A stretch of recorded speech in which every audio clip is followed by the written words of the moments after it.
Bharatiya Janata party के पूर्व मुख्यमंत्री लोकसभा में इस बात को कहते हैं कि प्रदेश के अंदर अवैध खनन हो रहा है। आपके सामने है कि हमारे विधायक पांडे जी, उन्होंने जहां एक ओर खनन के माध्यम से सरकार पर प्रहार करने का काम किया, वहीं दूसरी ओर जब काशीपुर में एक किसान आत्महत्या करता है और उन्होंने सरकार से कहा कि इसकी सीबीआई जांच होनी चाहिए, वो द्वंद्व भी आपकी जानकारी में है। बंशीधर भगत जी कानून व्यवस्था को लेकर के सड़क पर उतरने का काम करते हैं। एक नहीं न जाने कितने भाजपा के विधायक सरकार पर निशाना साधने का काम कर रहे हैं। तो आप अंदाजा लगा सकते हैं कि प्रदेश के अंदर कैसी सरकार संचालित हो रही है या कैसी सरकार चल रही है। आप देख लीजिए,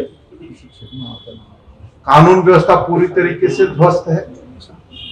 उत्तराखंड राज्य के अंदर महिलाओं पर जो अपराध हो रहे हैं, उन अपराधों में भारतीय जनता पार्टी के नेता संलिप्त है। नौजवान सड़कों पर संघर्ष करने का काम कर रहा है, किसान सड़कों पर संघर्ष करने का काम कर रहा है, महंगाई अपने चरम पर है। और आपको याद दिलाना चाहता हूं कि 2017 में जब भाजपा की सरकार इस प्रदेश के अंदर गठित हुई थी, तो तत्कालीन मुख्यमंत्री जी ने एक बयान प्रेस कॉन्फ्रेंस के माध्यम से दिया था कि हम उत्तराखंड राज्य के अंदर शराब को धीरे धीरे कम करने का काम करेंगे। लेकिन आज हालत क्या है, स्थिति क्या है? आबकारी विभाग की जो पॉलिसी है वो ऐसी बनाई गई है जिससे जो है शराब माफियाओं को संरक्षण मिल सके। अजीबोगरीब स्थिति है। एक शराब की दुकान आप लीजिए, 2 दुकानें आप मुफ्त में पा लीजिए।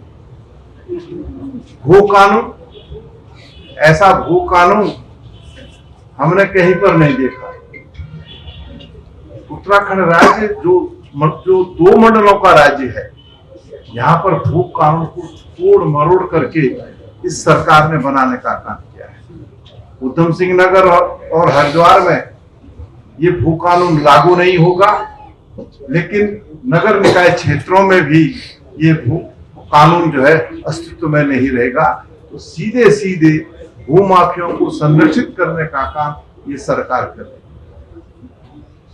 बहुत सारे विषय हैं, उन तमाम विषयों को लेकर के कांग्रेस निश्चित रूप से सरकार को घेरने का काम करेगी। और हमने निर्णय लिया है कि हम 16 फरवरी को राज्यपाल आवास का घेराव करने का काम करेंगे, सरकार को चेताने का काम करेंगे। यदि सरकार इस राज्य के साथ, इस राज्य के वासियों के हितों के साथ खिलवाड़ करने का काम करेगी, तो कांग्रेस मौन नहीं रहेगी, बल्कि सड़कों पर उतर करके इस सरकार के खिलाफ जन आंदोलन चलाने का काम करेगी।